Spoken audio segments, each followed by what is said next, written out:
اگر اس سے مراد وفات بھی ہو تو متوفی کا ایسا وفات تو ہم نے دینی ہے، یہ تو آپ کو موت نہیں دے سکتے، سمجھیں، یہ تو آپ کو موت نہیں دے سکتے، وفات تو ہم نے دینی ہے۔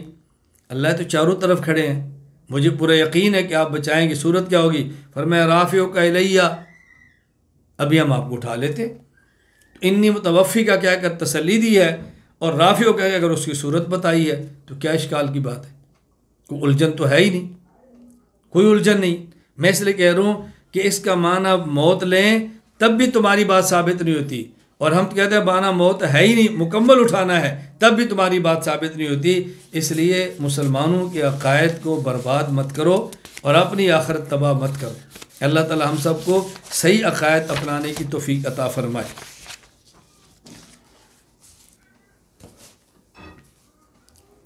حضرت عیسیٰ علیہ السلام کے بارے میں اللہ تعالیٰ فرماتے ہیں برفعہ اللہ، عیسیٰ علیہ السلام کو اللہ نے اپنی طرف اٹھا لیا۔ اس پر میری تفصیلی گفتگو توحید باری تعالیٰ پر میں موجود ہے، سوال اور جواب کے انداز میں۔ جب ہم کہتے ہیں کہ اللہ تعالیٰ ہر جگہ ہے، غیر مقلدین کہتے ہیں عرش پر ہے، ان کی ایک دلیل یہ بھی ہے برفعہ اللہ الیہ، اللہ نے ان کو اپنی طرف اٹھایا۔ اس کا معنی کہ اللہ اوپر ہے، تبھی تو فرمایا نا اپنی طرف، تو ہر جگہ پر ہوتا تو برفعہ اللہ کیوں فرماتے؟ میں نے تفصیلی بات وہاں پہ کی ہے، یہاں میں صرف مختصر سی بات کرتا ہوں۔ یہ ہمارے سوال جواب چل رہے ہیں نا۔ دوسرا سوال کہ قرآن کہتا ہے برفعہ اللہ الیہ، عیسیٰ علیہ السلام کو اللہ نے اپنی طرف اٹھایا، تو اپنی طرف اٹھانے کا معنی تب ہوگا جب عیسیٰ اللہ تعالیٰ اوپر ہوں عرش پر۔ تم تو اللہ کو ہر جگہ مانتے ہو، تو پھر برفعہ اللہ کو معنی یہ کرنا کہ عیسیٰ علیہ السلام آسمان پر ہیں، یہ کیسے ٹھیک ہوگا؟ یہ تو تمہارے عقیدے کے خلاف ہے۔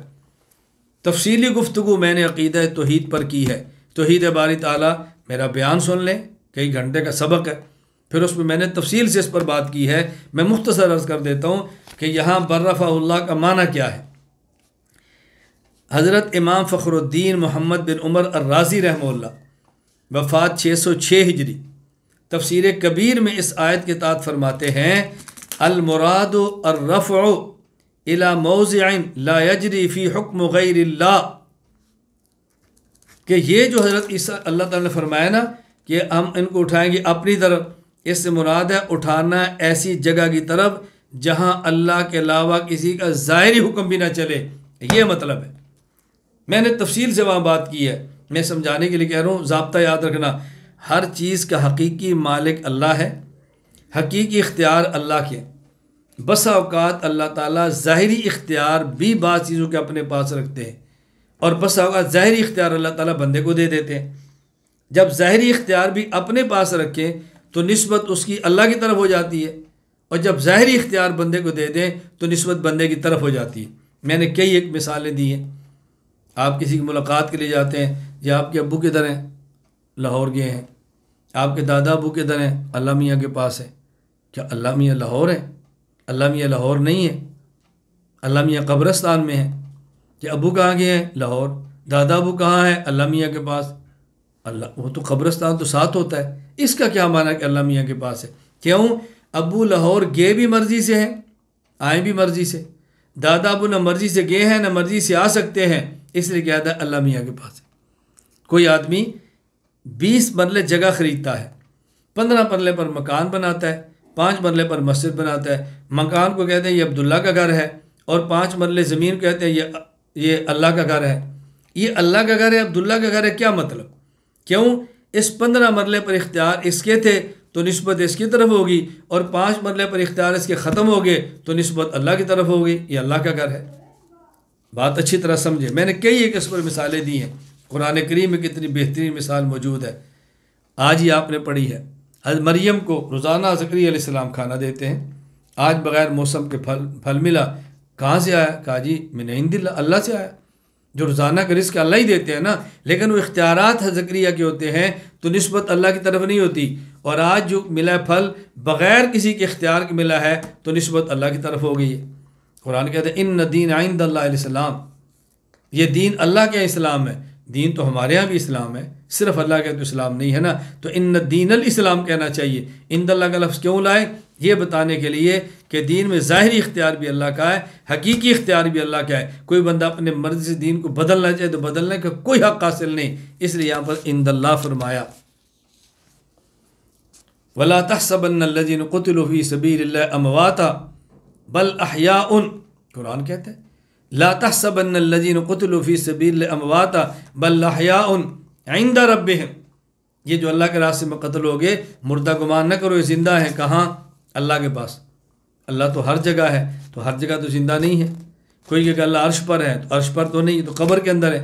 بھئی یہاں عند ربهم کا معنی یہ ہے ان کی حیات ظاہری بھی ان کے اختیار میں نہیں ہے، اس لیے عند ربهم فرمایا۔ دنیا میں تو ظاہری اختیار انسان کی ہوتی ہے نا، کھاتا ہے، پیتا ہے، سانس لیتا ہے تو زندہ رہتا ہے، کھانا پینا چھوڑ دے تو مر جائے گا، تو وہاں ظاہری اختیار بھی بندے کا اور ظاہری قدرت بھی بندے کی شامل نہیں ہوتی، اس لیے وہاں عند ربهم فرمایا۔ تبرفہ اللہ کا معنی کیا ہے؟ اللہ تعالیٰ نے ایسی جگہ کی طرف اٹھا لیا ہے کہ جس میں ظاہری اختیار بھی اللہ کے ہیں اور وہ آسمان ہے۔ امام المتکلمین امام علی بن اسماعیل الاشعری رحمہ اللہ، وفات 324 ہجری، الابانہ عن اصول الدیانہ، اس میں فرماتے ہیں وَأَجْمَعَ الْأُمَّةُ عَلَىٰ أَنَّ اللَّهَ سُبْحَانَهُ رَفَعَ عِيسَىٰ علیہ السلام إِلَى السَّمَاءِ، امت کا اجماع ہے کہ اللہ تعالیٰ نے آسمان کی طرف عیسیٰ علیہ السلام کو اٹھایا ہے۔ تیسرا اشکال نمبر 3، تیسرا اشکال یہ ہے کہ رسول اکرم صلی اللہ علیہ وسلم خاتم النبیین ہیں، آپ کے بعد تو کوئی نبی نہیں آنا، تو جب عیسیٰ علیہ السلام آئیں گے تو عقیدہ ختم وہ تو ٹوٹ جائے گا کہ آپ کے بعد نبی آ گئے۔ جب آپ سمجھیں، ایک ہے نبی کا پیدا ہونا، ایک ہے پیدا شدہ نبی کا دوبارہ آنا، دونوں میں فرق ہے۔ حضور اکرم صلی اللہ علیہ وسلم خاتم النبیین ہے، اس کا معنی ہے کہ آپ کے بعد کوئی نبی پیدا نہیں ہوگا۔ عیسیٰ علیہ السلام پیدا نہیں ہوں گے، وہ پیدا پہلے ہو چکے ہیں، وہ اب نازل ہوں گے۔ ایک ہے حضور کے پاس کسی نبی کا پیدا ہونا اور ایک ہے پیدا شدہ نبی کا نازل ہونا۔ پیدا ہونا اور بات ہے، پیدا شدہ نبی کا نازل ہونا اور بات ہے۔ میں اس لیے اکثر علماء کرام اور طلباء کرام کو بطور خاص کہتا ہوں، یہ جو ہم حدیث پاک پڑھتے ہیں انا خاتم النبیین لا نبی بعدی، رسول اللہ صلی اللہ علیہ وسلم فرمایا میں آخری نبی ہوں، میرے بعد کوئی نبی پیدا نہیں ہوگا، تو اس کا ترجمہ یہ نہ کریں میں آخری نبی ہوں میرے بعد کوئی نبی آئے گا نہیں، وگرنہ یہی اعتراض جو میں نے ابھی کیا قادیانی کریں۔ اس کا ترجمہ کرو میں آخری نبی ہوں میرے بعد کوئی نبی پیدا نہیں ہوگا۔ عیسیٰ علیہ السلام پیدا نہیں ہوں گے، نازل ہوں گے، اور مرزا پیدا ہوا ہے، تو جواب ختم۔ اب یہ سوال ضرور ہوگا کہ لا نبی یا بعد میں آپ نے پیدا ترجمہ کس کا کیا؟ وہ میں علماء کو سمجھاتا ہوں، طلباء خطوں کو سمجھاتا ہوں کہ دیکھیں لا نفی جنس ہے، نبی یا اس کا اسم ہے، بعد یہ اس کی خبر ہے، اور نحو کے قانون کے مطابق لا نفی جنس کا جو اسم ہوتا ہے مبنی بر فتح ہوتا ہے، اس کے اوپر فتح ہے، خبر اس کی مرفوع ہوتی ہے، بعد اور رفع ظاہراً نہیں ہے، یہ محلاً مرفوع ہے، یعنی بعد مضاف یا ضمیر مضاف الیہ، یہ متعلق ہے محذوف کے، محذوف نکالیں گے تو عبارت ٹھیک ہوگی، نہیں نکالیں گے عبارت ٹھیک نہیں ہوگی۔ وہ محذوف کیا ہے؟ اگر آپ نکال دیں ثابت کائن، تو ترجمہ ہوگا میرے بعد کوئی نبی نہیں ہوگا، اشکال آ گیا۔ آپ محذوف ایسا نکالیں کہ اشکال ختم ہو جائے، وہ محذوف ہے مولود انا لا نبی بعدی، یعنی انا خاتم النبیین لا نبی مولود بعدی، میرے بعد کوئی نبی پیدا نہیں ہوگا۔ آپ نے محذوف تو نکالنا ہی ہے نا، تو محذوف وہ نکالیں جس پر سوال ہے، ثابت کائن، اس سے بہتر ہے محذوف وہ نکالیں مولود جس پر کوئی سوال نہیں ہے۔ مجھے بے حد خوشی ہوئی، چند دن قبل میرے ایک شاگرد نے مجھے ایک تصویر بنا کے بھیجی کہ الحمدللہ استاد جی آپ کی دعاؤں کی برکت سے تیسری مسجد ہے جو ہم نے تعمیر کر دی ہے، اور اس کے اوپر ایک حدیث لکھی تھی انا خاتم النبیین لا نبی بعدی، اور اس کا ترجمہ یہی لکھا ہوا تھا کہ میں آخری نبی ہوں، میرے بعد کوئی نبی پیدا نہیں ہوگا۔ تو مجھے بہت خوشی ہوئی کہ الحمدللہ ان کو یہ باتیں سمجھ آنا شروع ہو گئی۔ اشکال نمبر 4، حضرت عیسیٰ علیہ السلام جب آئیں گے وہ کس امام کی تقلید کریں گے؟ اب غیر مقلدی میدان کے اندر آگے کہ حضرت عیسیٰ علیہ السلام آئیں گے تو کس کی تقلید کریں گے؟ کہا حضرت عیسیٰ علیہ السلام کیوں تقلید کریں گے؟ تقلید تو وہ کرتا ہے جو مجتہد نہ ہو، حضرت عیسیٰ علیہ السلام تو نبی ہیں، تو مجتہد کیوں نہیں ہوں گے؟ پیغمبر تو اجتہاد کرتا ہے۔ حضرت عیسیٰ علیہ السلام جب تشریف لائیں گے تو وہ مجتہد ہے، اور مجتہد کسی کی تقلید نہیں کیا کرتا۔ تم اپنی بات بناؤ، اپنی بات بتاؤ، اچھی طرح ذہن نشین کرو، تم اپنی بات بتاؤ کہ تم کس کھاتے میں جاؤ گے۔ اللہ ہمیں بات سمجھنے کی توفیق عطا فرمائے۔ پانچواں اشکال یہ ہے کہ مرزائی یہ بات کہتے ہیں کہ حضرت عیسیٰ علیہ السلام آئیں گے، پیدا ہو چکے ہیں، نازل ہوں گے، تو وہ اب امتی ہوں گے حضور اکرم صلی اللہ علیہ وسلم کے، جس طرح تمہارا عقیدہ ہے، اور ہمارا مرزا وہ بھی امتی ہے، تو دونوں میں فرق کیا ہوا؟ میں نے کہا بات سمجھیں، حضرت عیسیٰ علیہ السلام اللہ کے نبی بھی ہوں گے اور حضور صلی اللہ علیہ وسلم کی امتی بھی ہوں گے۔ کیوں؟ جب اللہ کسی کو نبوت عطا فرماتے ہیں پھر نبوت چھینتے کبھی نہیں ہیں، ولایت چھن جاتی ہے، علم ختم ہو جاتا ہے، قرآن کا حافظ قرآن بھول جاتا ہے، نبوت دے کر اللہ کبھی واپس نہیں لیتے۔ وہ نبی بھی ہوں گے اور امتی بھی ہوں گے، اور مرزا یہ امتی تو ہے، نبوت اس نبی نہیں ہے، توجہ رکھنا، اور امتی بھی یہ امت اجابت میں سے نہیں ہے، امت دعوت میں سے ہے۔ امت کی دو قسمیں ہیں، ایک امتی وہ ہے کہ جو کلمہ گو امتی ہو، اور ایک امتی وہ ہے جو کافر امتی ہو۔ کلمہ گو امتی کو امت اجابت کہتے ہیں، قبول کرنے والا، اور جو کافر امتی اس کو امت دعوت کہتے ہیں، قبول نہ کرنے والا۔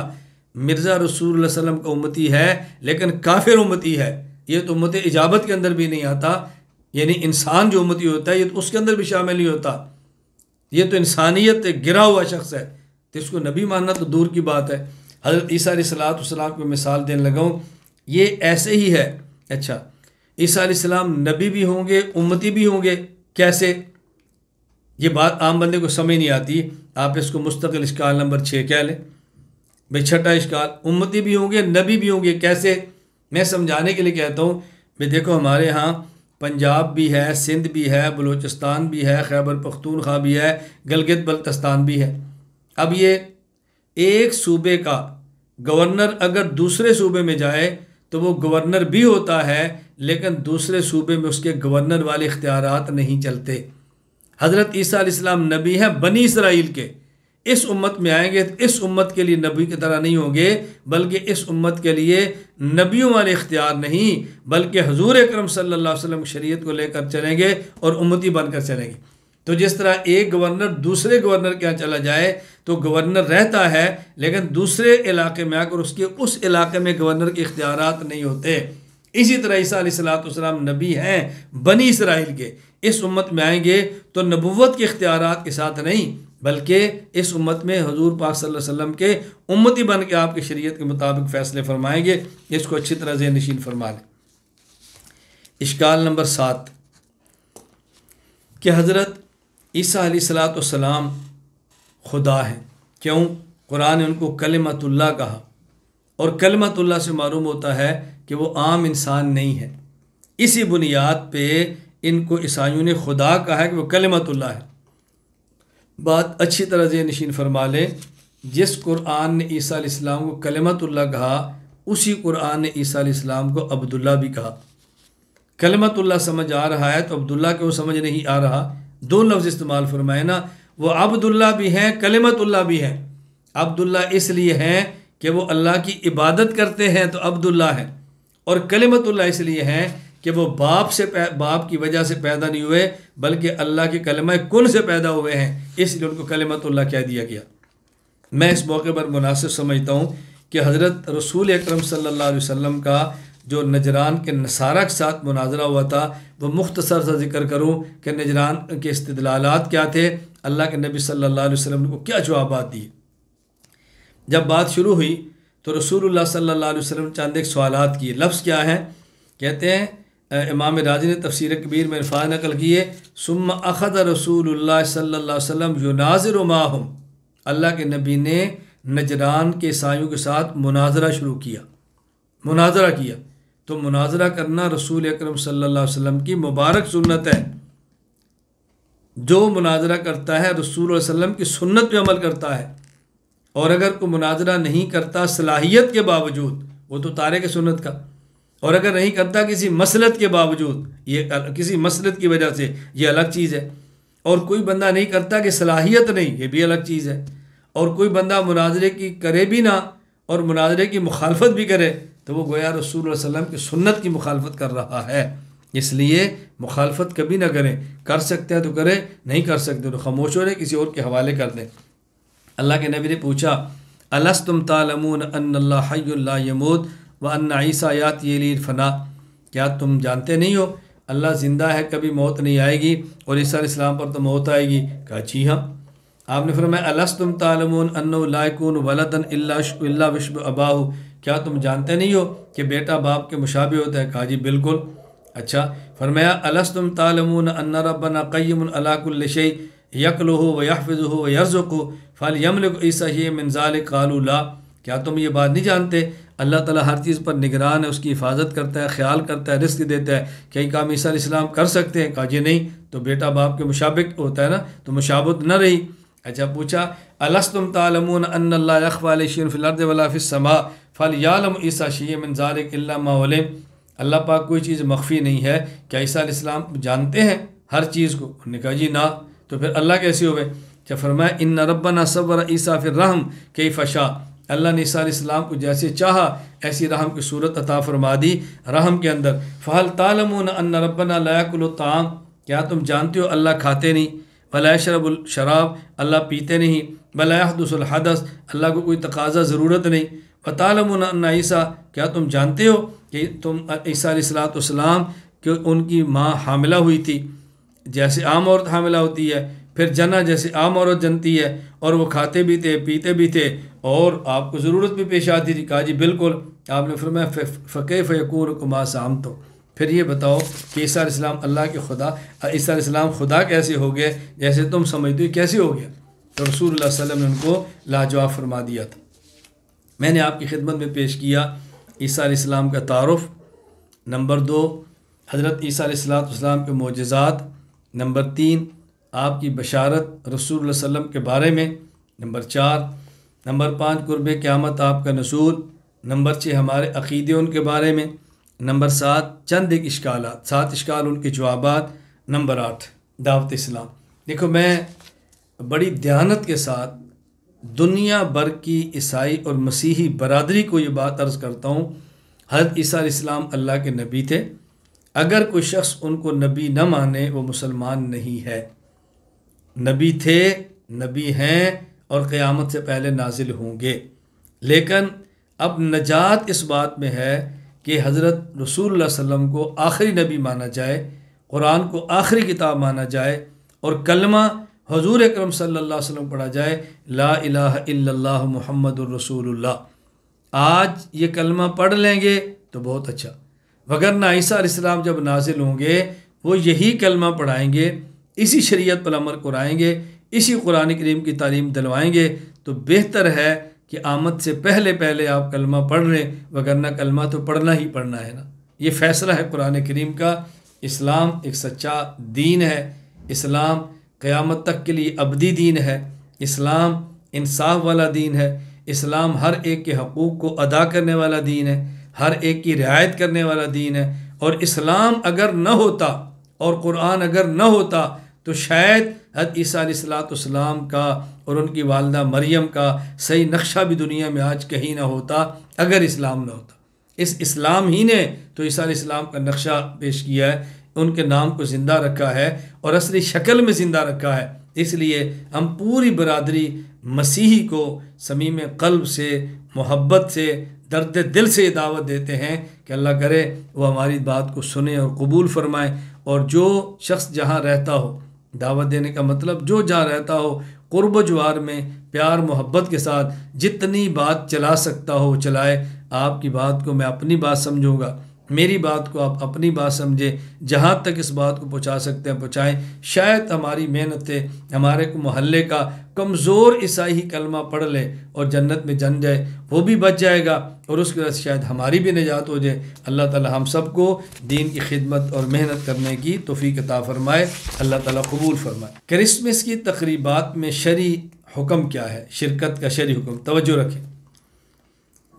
کرسمس یہ عیسائیوں کی مذہبی تقریب ہے، عیسائیت کا مذہبی تہوار ہے، اور کسی غیر مسلم کے مذہبی تہوار میں شرکت کی مسلمان کے لیے اجازت نہیں ہے۔ قرآن کریم نے عباد الرحمن اللہ کے بندوں کی جو صفتیں بیان کی ہیں، ان میں ایک صفت سورۃ الفرقان آیت نمبر 72 والذین لا یشہدون الزور، کہ وہ لوگ زور پر نہیں جاتے۔ زور کا معنی جھوٹ بھی ہے، اور زور کا معنی بعض مفسرین نے غیر مسلموں کو تہوار بھی لکھا ہے، کہ وہ غیر مسلم کے تہوار کے اندر شرکت نہیں کرتے۔ یہ اللہ کے بندوں کی علامت اور نشانی ہے، بچنا چاہیے۔